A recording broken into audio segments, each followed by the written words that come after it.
नमस्कार, स्वागत है आपका। मैं हूं आपके साथ श्वेता शर्मा और आप देख रहे हैं खबर विशेष उत्तर प्रदेश। मुख्यमंत्री योगी आदित्यनाथ ने अंतः फसली खेती के प्रोत्साहन की योजना पर उच्च स्तरीय बैठक में विचार विमर्श किया। सीएम ने कहा कि गन्ने के साथ तिलहनी और दलहनी फसलों का मॉडल गन्ना किसानों की आय को बहुगुणित करने की क्षमता रखता है।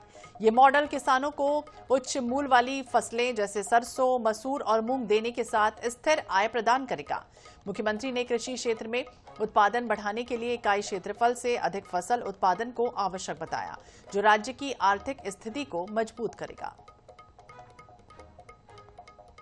किसानों को अब स्थिर आय मिलेगी। गन्ना आधारित अंतः फसली खेती की योजना पर विचार विमर्श हुआ है। सीएम की अध्यक्षता में बैठक का आगाज हुआ, जिसमें तमाम जरूरी जो चीजें थी उसको लेकर विचार विमर्श साझा किए गए।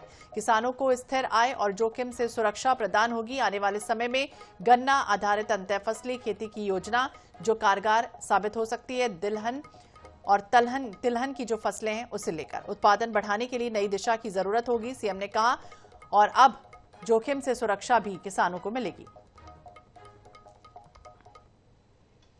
सिंगापुर की प्रमुख container logistic company AP molar Bhaskar ने प्रबंध निदेशक ने सीएम योगी से मुलाकात की और इस दौरान यूपी में निवेश विस्तार पर चर्चा की गई। पेडरसन के साथ विवेक शर्मा उपस्थित रहे।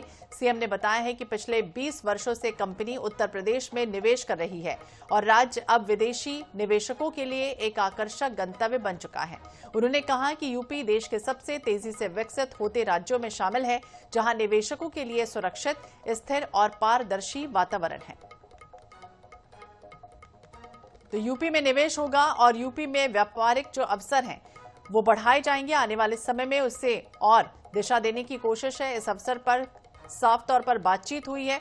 सिंगापुर कंपनी के साथ चर्चा हुई है। सीएम योगी ने यूपी को विदेशी निवेशकों की पहली पसंद भी बताया, यानी कि यूपी में व्यापारिक अवसरों पर विचार विमर्श किया गया है। आने वाले समय में उत्तर प्रदेश में अपार संभावनाएं हैं। निवेश के क्षेत्र में उसे आगे बढ़ाते हुए, उस दिशा में आगे बढ़ते हुए व्यापारियों से बातचीत हुई है।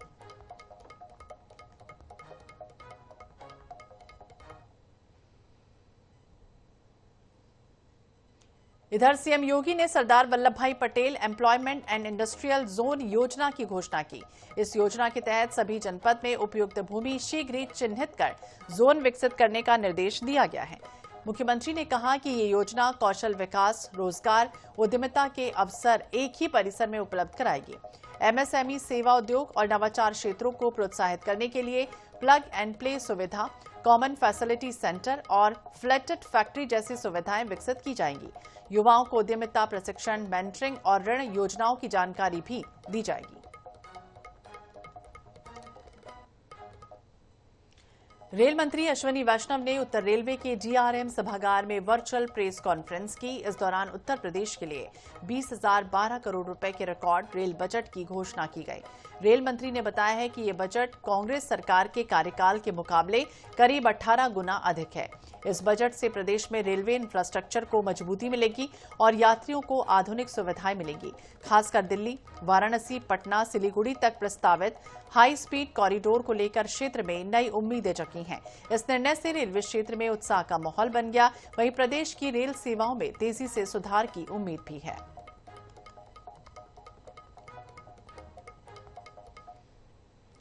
गाजीपुर में स्टाम्प और निबंधन विभाग के नए भूमि पूजन को लेकर मंत्री रविंद्र जायसवाल ने उसका इनॉग्रेशन किया। तो विभाग अब तक किराए के भवन में संचालित हो रहा था, जिससे लोगों को समस्याओं का सामना करना पड़ता था।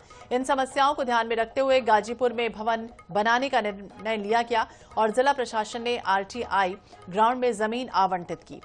3 करोड़ 55 लाख रुपए की लागत से बनने वाला ये भवन जल्द ही तैयार होगा। मंत्री ने बताया है कि गाजीपुर के साथ लखनऊ में इस विभाग का मुख्यालय बनने जा रहा है।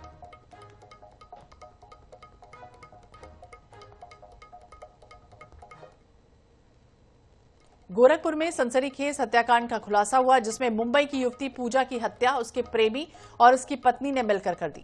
पुलिस के अनुसार पूजा और आरोपी युवक के बीच प्रेम विवाह हुआ था, लेकिन ग्रामीण परिवेश में आकर दोनों के बीच विवाद बढ़ने लगा। विवाद के चलते युवक और उसकी पत्नी ने मिलकर पूजा की हत्या की साजिश रची। शव की पहचान मिटाने के लिए पूजा का चेहरा ईंट से कुचल दिया गया और शव को झाड़ियों में फेंका गया। पुलिस ने क्राइम ब्रांच और सर्विलांस की मदद से 48 घंटे में मामले का खुलासा कर दिया।